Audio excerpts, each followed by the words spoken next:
Selamat datang di channel Ide Film guys. Dulu saat tahun 2009, mungkin di antara kalian sempat mendengar kabar yang menghebohkan kalau dunia bakal kiamat 3 tahun lagi, tepatnya tahun 2012. Bagi kita sekarang ya jelas tak terbukti kan, karena memang saat itu sedang hype-nya film yang akan saya ceritakan ini guys.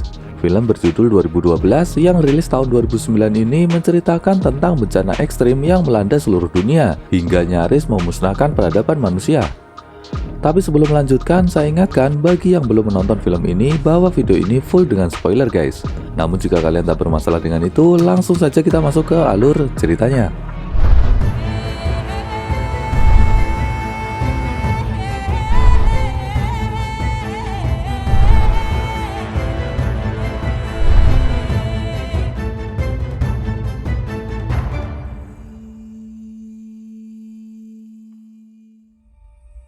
Scene dibuka dengan menampilkan planet-planet di tata surya yang membentuk posisi sejajar, seakan membuat permukaan matahari bergejolak dan erupsi.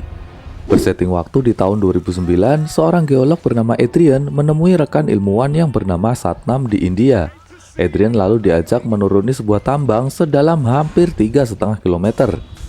Sesampainya di dasar, Satnam menunjukkan data erupsi matahari terbesar sepanjang sejarah manusia yang baru-baru ini terjadi, di mana radiasinya memicu kenaikan suhu yang drastis pada inti bumi.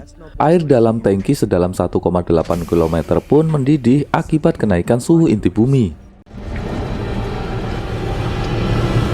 Adrian lalu melaporkan hasil penelitian Satnam ke sekretaris negara yang bernama Enhauser di Washington DC, Amerika Serikat, yang kemudian mengajaknya menemui presiden secara langsung. 6 bulan kemudian di tahun 2010 diadakan konferensi tingkat tinggi G8 di Kolombia yang melibatkan pemimpin 8 negara yang khusus membahas tentang masalah iklim dunia. Di pertemuan ini, Presiden Amerika Serikat menyampaikan hasil penelitian Adrian dan Satnam tempo lalu dan mengkonfirmasi akan datangnya bencana dahsyat yang dapat memusnahkan umat manusia di seluruh dunia.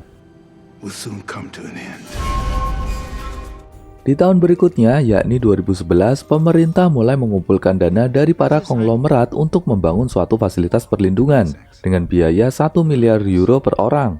Pihak museum juga mulai mengamankan karya seni berharganya. Kini tibalah di tahun 2012.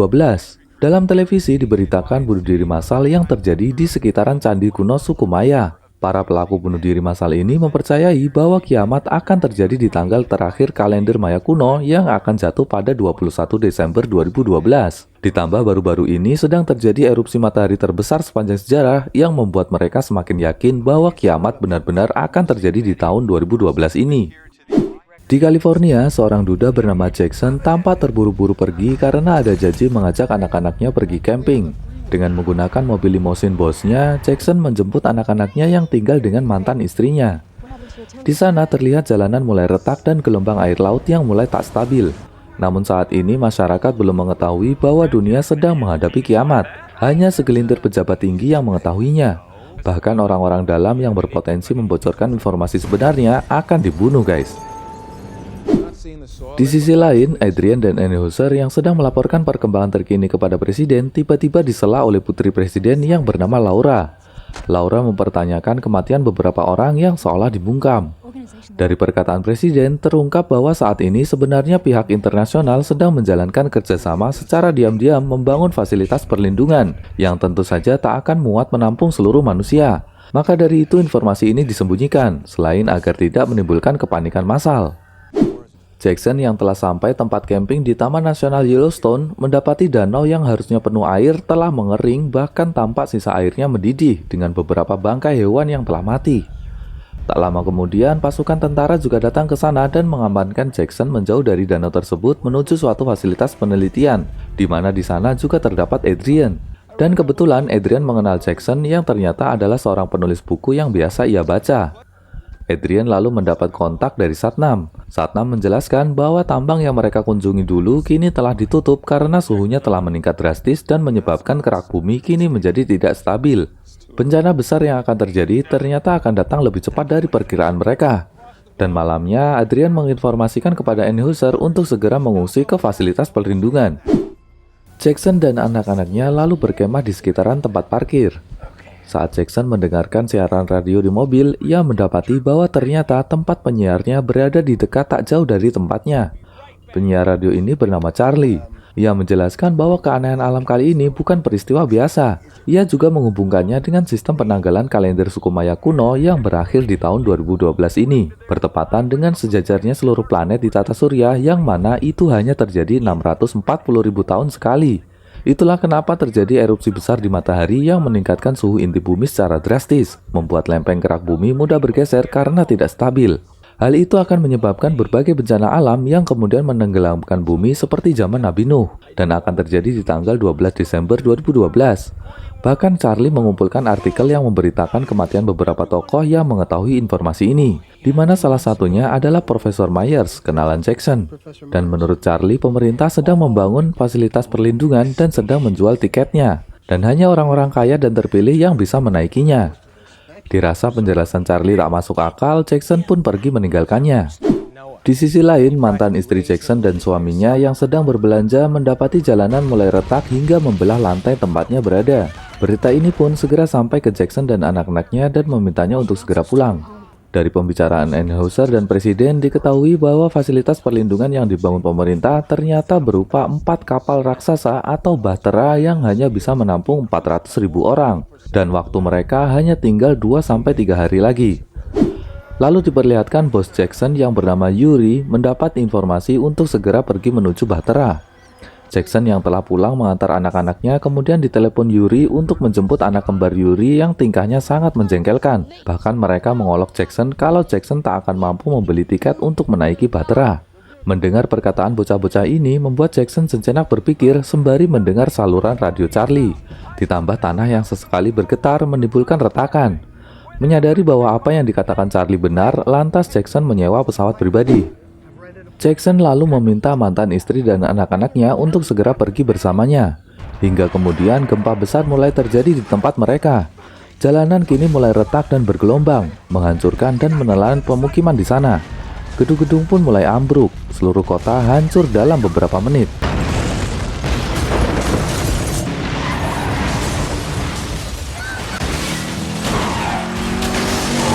Sesampainya di pesawat, mereka berusaha menerbangkannya di tengah landasan yang mulai hancur. Tampak kota juga mulai hancur dalam sekejap.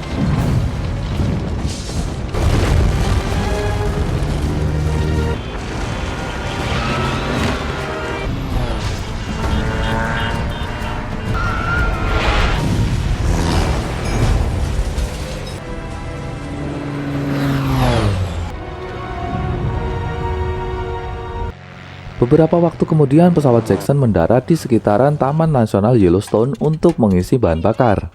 Jackson kemudian berusaha menemui Charlie untuk mencari peta lokasi bahtera yang sebelumnya dikatakan Charlie. Burung-burung tampak berterbangan mendeteksi adanya ancaman bencana. Tiba-tiba muncul ledakan dari dalam tanah. Sebuah gunung berapi tiba-tiba muncul dan memuntahkan lahar dan bebatuan yang membara.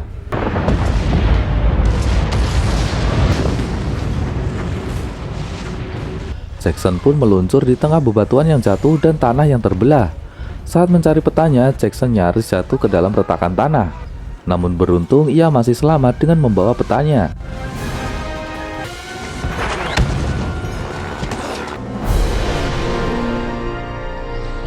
Mengetahui lokasi bahtera berada di sekitaran wilayah Cina, mereka harus menggunakan pesawat yang lebih besar.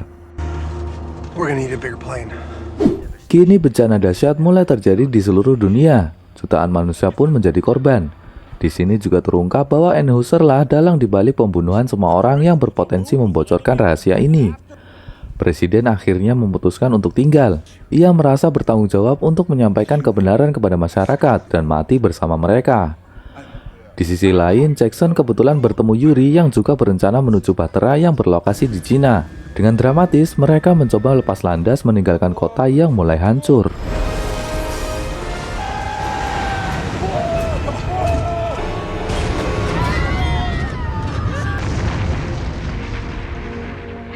Kepulauan Hawaii pun habis dilahap lahar gunung berapi. Orang-orang yang tak bisa menyelamatkan diri kini pun pasrah menghadapi hancurnya dunia. Sebuah kapal pesiar besar pun tak berdaya ditelan gelombang tsunami raksasa. Gedung putih pun luluh lantak diterjang tsunami. Benua-benua di bumi kini sudah bergeser dari tempatnya semula. Bahkan kutub bumi pun telah bertukar posisi. Pesawat yang dinaiki Jackson kini malah mengalami kegagalan mesin dan harus mendarat darurat. Beruntung mereka berhasil keluar dengan selamat menggunakan mobil sebelum pesawat jatuh ke dasar jurang. Tampak juga di atas mereka hewan-hewan diangkut menggunakan helikopter. Namun saat petugas dimintai pertolongan, mereka hanya mau membawa orang yang berpaspor hijau, yaitu Yuri beserta kedua anak kembarnya. Sedangkan Jackson dan yang lainnya harus memikirkan jalan lain. Beruntung truk penduduk lokal melintas dan menyelamatkan mereka. Di sisi lain, Adrian, Anheuser, Laura, dan para petinggi lain pun telah sampai ke Bahtera. Adrian lalu ditelepon Satnam yang ternyata tak pernah mendapat jemputan dan harus pasrah diterjang tsunami setinggi 1,5 km. Tsunami ini pun mengarah ke Bahtera dan menghantam dalam waktu kurang dari setengah jam lagi. Yuri dan ribuan orang lainnya masih belum diperbolehkan masuk Bahtera. Karena merasa akan ditinggal, Yuri lalu menerobos petugas diikuti yang lain. Sedangkan Jackson masuk melalui jalan lain mengikuti petugas mekanik yang membawanya. Keempat Bahtera kini siap berangkat. Namun Yuri dan yang lainnya tidak diikut sertakan menaiki Bahtera. Adrian yang tak tahan melihat orang-orang yang tidak diikutkan mulai berdebat dengan Anheuser, yang akhirnya seluruh perwakilan negara mengizinkan membuka gerbang.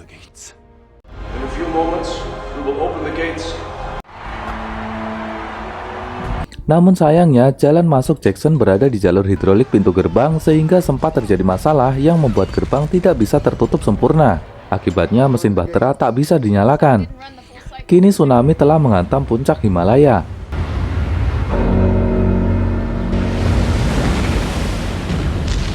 Keberadaan Jackson akhirnya terdeteksi Adrian, namun Anheuser lagi-lagi mempermasalahkannya. Adrian lalu mencoba menyelamatkan Jackson yang terjebak di ruang hidrolik. Gelombang air kini telah mencapai Bahtera. Pesawat kepresidenan yang hanyut malah menghantam Bahtera yang dinaiki Jackson dan menghanyutkannya menuju arah pegunungan.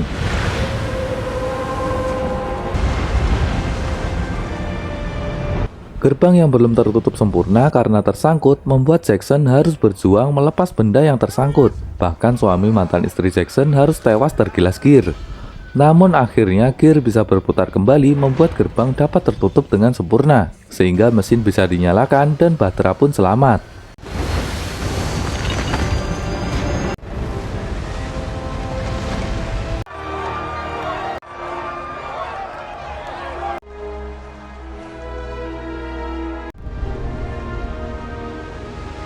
Kini kalender diperbaharui dengan memasuki tahun 01. Setelah sebulan bertahan dalam Bahtera, kini waktunya pintu Bahtera dibuka. Tampak bumi sudah kembali tenang, air bah pun mulai surut, dan kini mereka menuju ke benua Afrika untuk memulai kehidupan baru. Dan film pun tamat.